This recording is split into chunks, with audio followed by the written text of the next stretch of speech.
two of the church people that we hung out with, Angel and I, at MacArthur Boulevard Baptist, both of them lived here.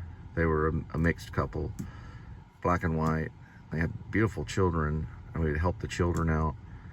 And they were going through the same kind of trouble. And I talked to him right at the beginning part of when Angel first left. They called him the Pope.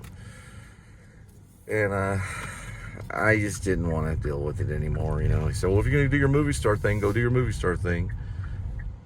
You know, he wasn't,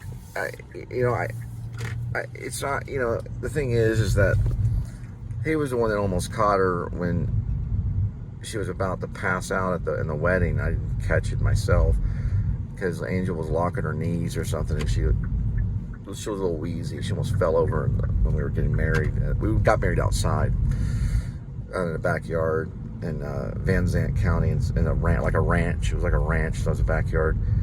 And he was probably the first one that helped out and stuff, or knew about what was going on, or at least the wife did. And I just couldn't deal with it anymore, you know. There's a lot of trips to the ER. Spina bifida is, alcoholism's bad. My first wife, Sarah, she had suffered from alcoholism. We were married for 6 years, no kids, nothing. Finally, we called it off and moved on. And Angel and I, we were married for about 4.5 years, but when we met, we kind of made a hidden agreement that we were going to have kids. It was like a hidden agreement. We knew what was going to happen. We had those kids. She already conceived a week after the honeymoon.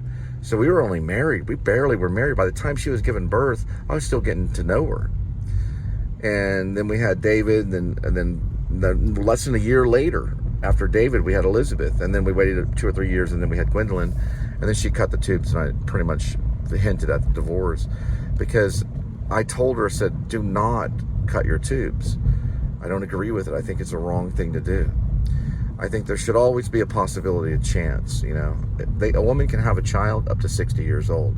Do the research on Google. It's not common, but a woman had a baby at 59 years old. That's regular conceiving. That's not the oldest. With fertility, a woman had a baby at 70. She was 70 years old with fertility drugs.